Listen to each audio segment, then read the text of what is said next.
Doctor Pablo Dávoli, profesor de la Universidad Católica Argentina y de la Universidad Abierta Interamericana. Un gusto que estés en el programa. Bueno, ¿cómo te va, Antonio? Gracias a vos por la invitación, el gusto es mío. Y bueno, un saludo para vos y para toda tu audiencia. Bueno, vos sos uno de los pocos del Rosario, junto a Lucas Carena, junto a otros pensadores, pero no hay muchos, digamos, que intentan meterse a analizar este tema tan complejo que es lo cultural, y que a veces se lo analiza, pero de buenas a primeras y de forma priorística, con preconceptos, ¿no? Pero ustedes se meten a analizar lo cultural, principalmente desde el programa La Brújula, que lo pueden seguir por Conclusión TV, pero además también en tus redes siempre haces posteos, no tenés ningún empacho en decir lo que pensás, no querés ser políticamente correcto, en una ciudad que es demasiado políticamente correcta para mi gusto. Pero bueno, la idea de charlar con vos era analizar lo que está pasando en materia cultural en la Argentina. Algunos atribuyen el triunfo de Javier Milei a lo cultural. Otros dicen que no, tiene que ver estrictamente con lo económico, pero es evidente que pese a esto, está habiendo un cambio cultural en la Argentina, se está volviendo a la idea de familia, a la idea de familia constituida en el sentido tradicional, digamos, de familia cristiana, si uno quiere, de los valores tradicionales, cuando en otra época los medios de comunicación y la gente incluso en la calle hablaba de aborto, hablaba de feminismo, hablaba de empoderamiento, o lo que se vendía como empoderamiento de la mujer. Estamos en un momento de cambios, ¿no? ¿Cómo lo analizarías este panorama? La pregunta es compleja, pero creo que es una pregunta que hay que hacerse y que hay que intentar responder, ¿no? Hay que intentar responder de la manera más asertiva posible. Primero, una aclaración, no creo que seamos pocos, creo que somos varios, en Rosario y en otros ambientes, gente que se dedica a esta temática y que de pronto, bueno, o que la visita, ¿no? Que de algún modo la visita, la explora y eventualmente hace algún aporte. Pero por allí no logra trascender, digamos, a veces. Claro, a veces es una cuestión de difusión, es cierto, digamos, de divulgación. Por otra parte, en redes sociales publico lo que la red social, se trate de la que se trate, te deja, ¿viste? Porque hay mecanismos de censura. Si no te banean. Claro, hay mecanismos de censura, ni siquiera hablo de la cultura de la cancelación, ni de nada de eso, sino que hay mecanismos de censura de las propias redes, al menos de la mayoría de ellas, que son muy implacables, ¿no? O sea, con determinados temas o con determinadas posiciones o posturas, digamos, hay que tener cuidado con eso en el sentido de que muchas veces esa posibilidad de baneo está. Así Esperemos que esto no sea baneado. Claro, publico lo que se puede, ¿no? Pero además, y aparte sin ninguna explicación alguna, o sea, el derecho de defensa ahí, no, olvidate, o sea, te dice, bueno, ha violado las normas de la comunidad, eso por ahí te aparece en Instagram o en YouTube, y vos decís, pero ¿cuál? ¿Cómo? Claro. Te dice, bueno, claro, ¿qué pecado cometí? ¿Qué hice? Claro. ¿Qué pecado cometí? Si uno no está de acuerdo, si usted no está de acuerdo, avise, pero rara vez, una vez con un amigo periodista, también periodista que se maneja mucho en redes, le hice una especie de pseudo recurso de apelación en YouTube y salió airoso. Pero te diría que es una excepción, ¿no? O sea, le quiero decir, él me pidió que le escribiera un texto para que él alegara. No se sabe habitualmente. ¿Cómo analizás este panorama? ¿Estamos viviendo un cambio? Yendo a la pregunta, a ver.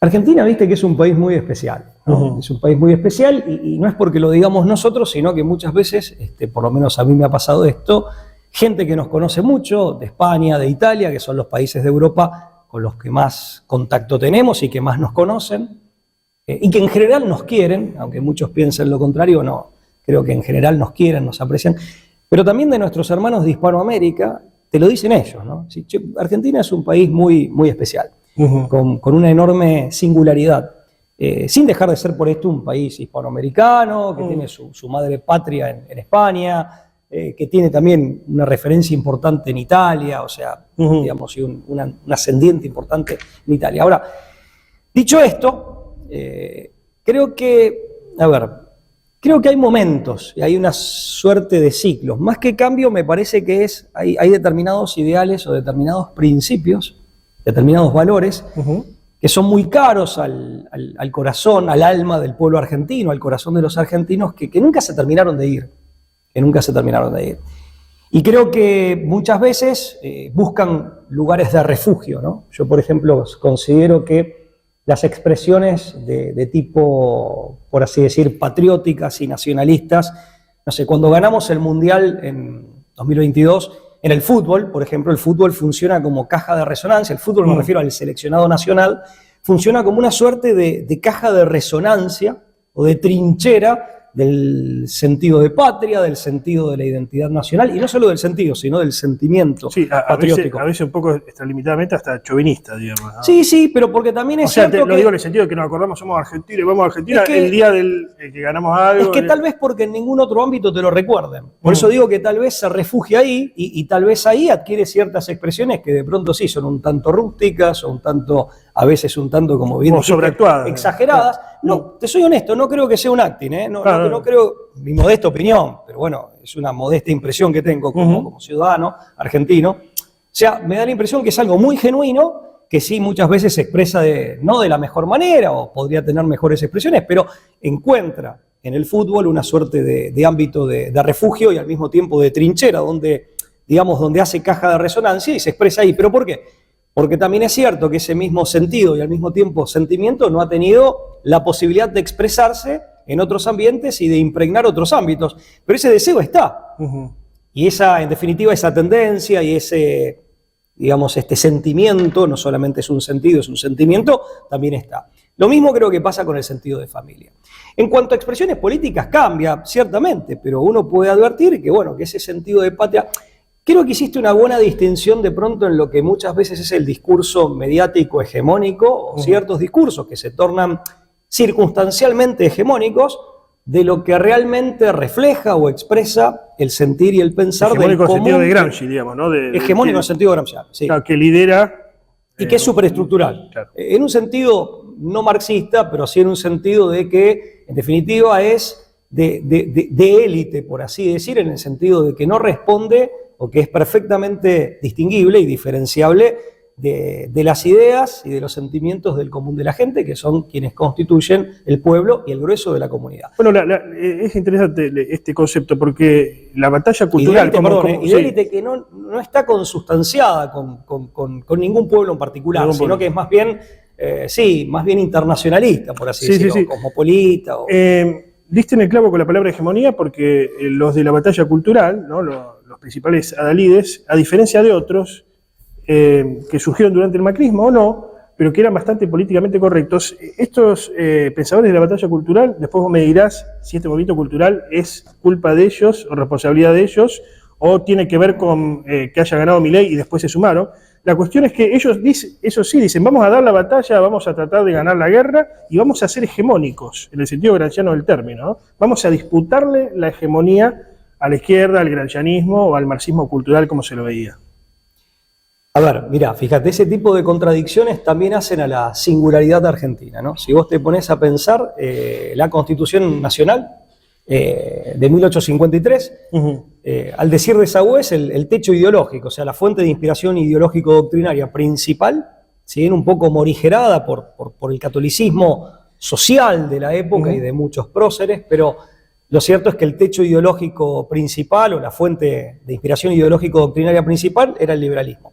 Si te fijas en materia educativa, digamos, en este sentido es una constitución, insisto, vamos al texto del 53, es una constitución que sí le presta atención a la educación, pero la verdad es que dice muy poco y le asigna muy poco, prácticamente nada, al Estado. Al Estado. Y en este sentido era bien liberal. Sin embargo, la promoción de las ideas liberales, sobre todo con una base ilustrada y positivista, vino de la mano del Estado. Por eso fíjate que por un lado tenés una constitución en 1853 que, siendo predominantemente liberal, sobre educación dice muy poco y le asigna casi nada al Estado, y tenés la difusión de ideas liberales por gobernantes liberales, pero paradójicamente desde el Estado, incluso a contrapelo del federalismo, o sea, desde el Estado y concretamente desde el gobierno central. Mitre, Sarmiento, ahí se le da un rol, se le asigna una función protagónica al gobierno y desde luego al gobierno central, en donde estos sectores, otrora unitarios, que podían ser identificados con el antiguo unitarismo, desde el gobierno central elaboran y promueven toda una política educativa que finalmente conocemos como la del colegio normal, finalmente la de la generación del 80, etcétera, promoviendo ideas liberales, pero de un modo no liberal. Claro. Y a contrapelo de lo que decía una constitución liberal, más allá de las críticas que esto nos pueda merecer, y federal, desde el gobierno central y muy estatizada, estatizando universidades. Sí, sí. Bueno, por eso te digo, eso también hace la singularidad argentina. O Bien, sea, ahora vamos a ir a un corte, pero antes te dejo una pregunta picando. ¿Cuánto tiene que ver con este movimiento cultural los pensadores que hoy uno reconoce como parte de ese movimiento? Y si este movimiento cultural muere con ellos o muere con Milei, ¿no? Si fracasa la experiencia de Milei, ¿sigue este movimiento cultural o contracultural o no? Vamos a un corte y regresamos.